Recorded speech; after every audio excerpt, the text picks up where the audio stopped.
और बढ़ते आगे के साथ जिस तरीके से लगातार यहाँ पर लोगों में गुस्सा है, जम्मू कश्मीर के मिनी स्विट्जरलैंड कहे जाने वाले पहलगाम में दहशतगर्दाना हमला हुआ जिसमें कई बेगुनाह और कसूरवार बेकसूरों की यहाँ पर जान गए, जिसके बाद मुल्क में जहां जहां कश्मीर के तलबा को परेशान करने के मामले सामने आए हैं, तलबा की हेल्पलाइन के हेल्प के लिए एक नंबर भी यहाँ पर जारी किया गया है, लेकिन उस नंबर पर कोई भी अफसर या मुलाजिम मौजूद नहीं है। सलाम टीवी की टीम ने रेजिडेंस कमिश्नर से बात करने की कोशिश की मगर मालूम हुआ कि वो छुट्टी पर है। दूसरी तरफ वो सीनियर अफसर रश्मिका सिंह हैं, उनमें से भी राब्ता करने की कोशिश की गई, उन्होंने किसी तरह का कोई रिप्लाई नहीं किया। लेकिन यहाँ बड़ा सवाल ये है कि क्या सिर्फ हेल्पलाइन नंबर जारी करने से मसला हल हो जाएगा या किसी तलबा की परेशानी बिना फोन उठाए और एक्शन ना लेने वाले अफसर के बिना पूरी हो जाएगी, वो भी जिस नंबर में कोई शख्स मौजूद ही नहीं है।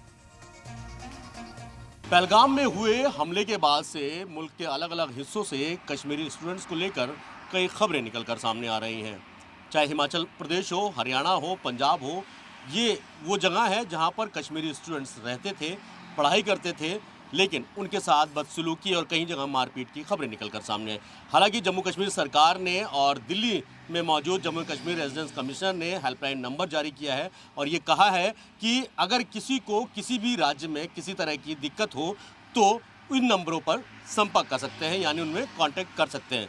लेकिन यही एक दूसरा सवाल भी खड़ा होता है। हम सुबह से ही यहाँ पर कांटेक्ट करने की कोशिश कर रहे हैं ऑफिशियल्स को जम्मू कश्मीर हाउस में, चाहे वो रेजिडेंस कमिश्नर हो, चाहे वो पीआरसी हो, जो यहाँ पर सीनियर अधिकारी हैं। पहली बात तो किसी ने फ़ोन उठाने की ज़हमत तक नहीं उठाई, और वहीं दूसरी तरफ जब मेरी बात खुद ओएसडी सीएम यानी उमर अब्दुल्ला, मुख्यमंत्री उमर अब्दुल्ला के ओएसडी रियाज वानी से बात हुई, उनके बाद ये कहा गया कि आप स्टेटमेंट को एज इट इज़ छाप सकते हैं। हालांकि ये बड़ी दुखद है कि ऐसे मौके पर ये कहा जा रहा है कि जो बड़े अधिकारी हैं वो छुट्टी पे हैं। जब बड़े अधिकारी ही छुट्टी पे हैं तो वो नंबर्स का इस्तेमाल वो स्टूडेंट्स कैसे करेंगे, उन हेल्पलाइन को अटेंड कौन करेगा।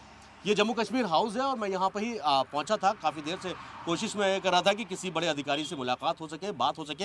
हालांकि ये कहा गया कि आप अपॉइंटमेंट लेके आइए, या फिर ये भी कहा गया दूसरी तरफ जब मैंने कोशिश की, रश्मिका सिंह जो यहाँ के पीआरसी हैं, सीनियर अधिकारी हैं, फ़ोन उनका फ़िलहाल नहीं उठा। और दूसरी तरफ जो रेजिडेंस कमिश्नर हैं, ये कहा गया कि अपॉइंटमेंट अगर होगी तो अभी मुलाकात हो पाएगी, और वैसे भी रेजिडेंस कमिश्नर साहब छुट्टी पर हैं। तो अब ऐसे में सवाल ये खड़ा होता है कि नंबर जारी कर देने भर से क्या उन छात्रों की, उन स्टूडेंट्स की, तलबाओं की दिक्कतें दूर हो जाएंगी जब उन नंबरों को अटेंड करने वाले या उन पर एक्शन लेने वाले अधिकारी ही मौजूद नहीं होंगे।